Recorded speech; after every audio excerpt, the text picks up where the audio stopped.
Hey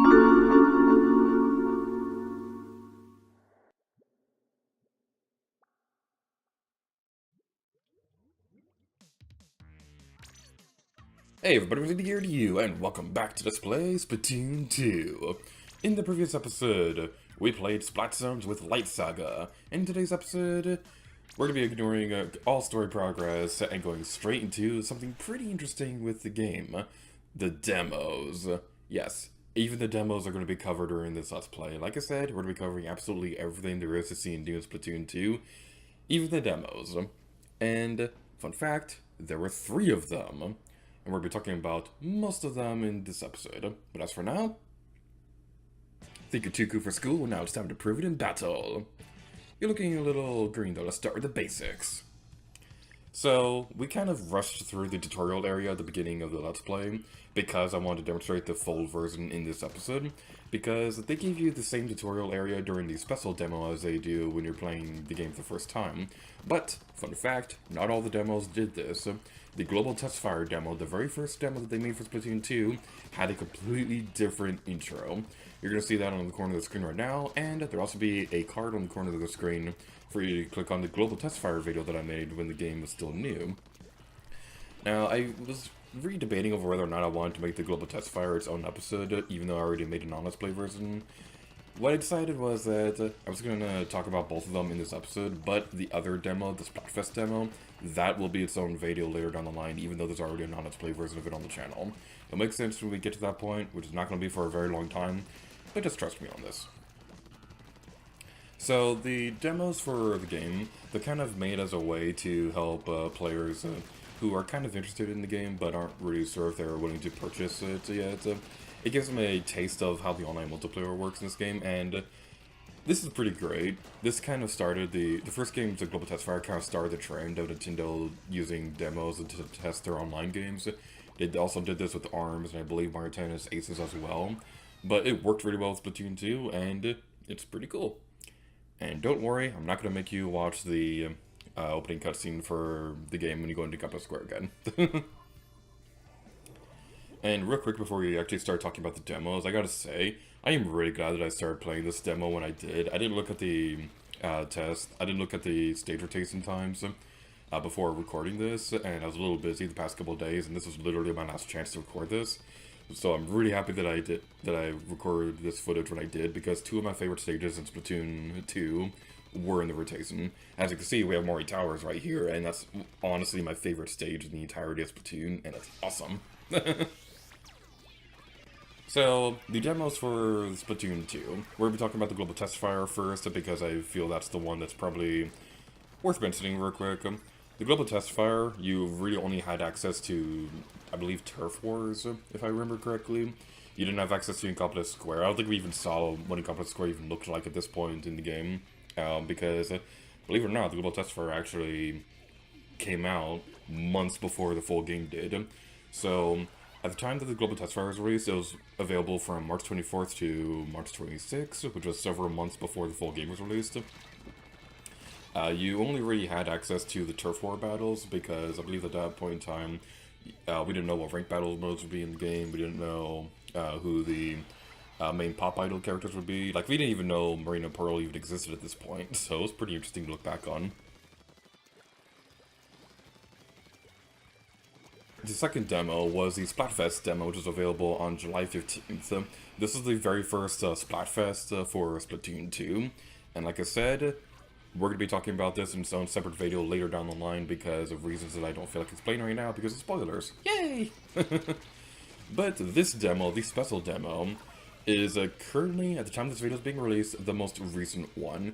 I don't know if they're going to be doing any other demos later down the line.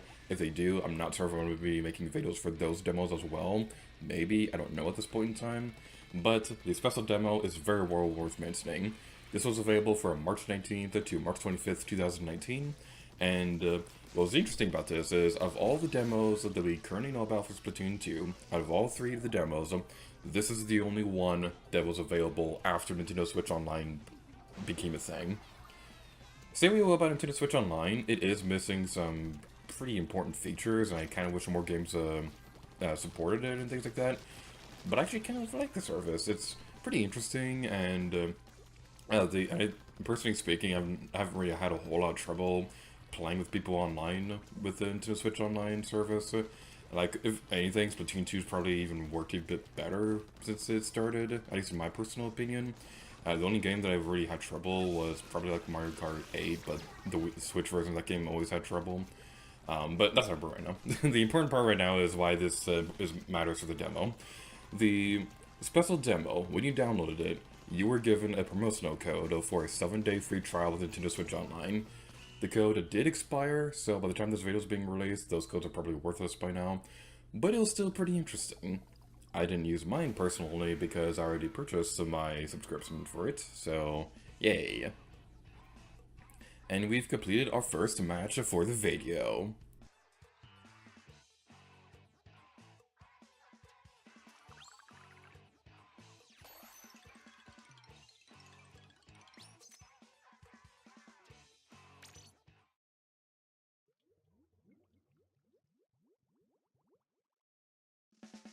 And next up is Camp Triggerfish, another one of my more personal favorite stages in Splatoon 2. Now we're going to talk about this stage in a moment, but first there's another thing that I just mentioned about the special demo for this game. Something pretty interesting about the special demo was that this saved your progress in online multiplayer. So, when you're playing through the demo, if you made it to like level 7 in the demo, then you could actually transfer your progress into the final version of the game if you purchased it. And also, your items that you purchased in the stores in Splatoon 2 would also carry over into the final game as well. Now, pretty much all of the online multiplayer modes were available during the demo as well. I only really played around with Turf War and Salmon Run, because if I wanted to play in rank battles, I'd have to get my character to level 10 on the demo, and I didn't really feel like doing that at the time.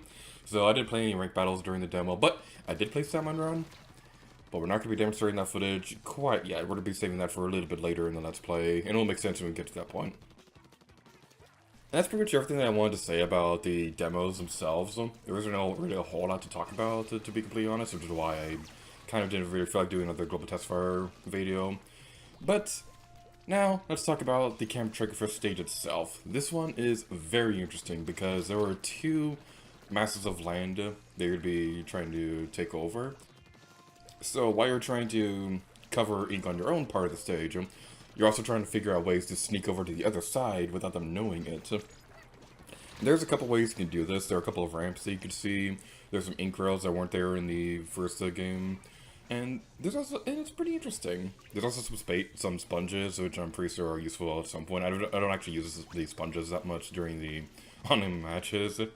But it is cool to see gameplay elements from the single-player campaigns that you used in the online matches, because that's something they didn't really do in the first game a whole lot, and I'm really glad they're doing that more in this game.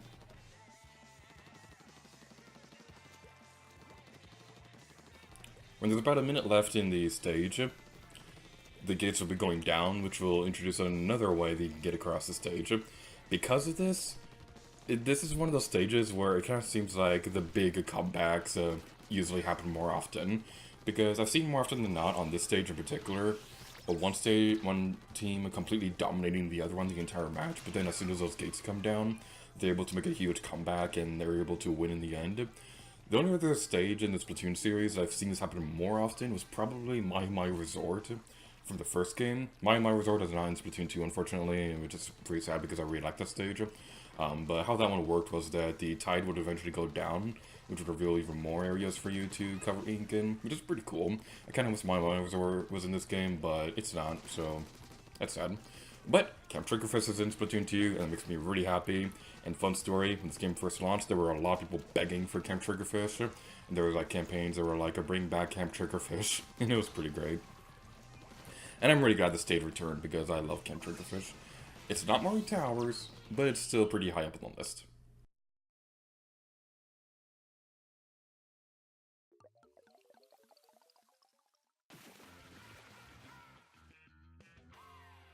And that was the special demo for Splatoon 2. So thank you all so much for watching this episode. Next time, we'll be returning to Arctel Canyon to move on to a whole new world. And next time, Nitty-Gear to you. Oh yeah.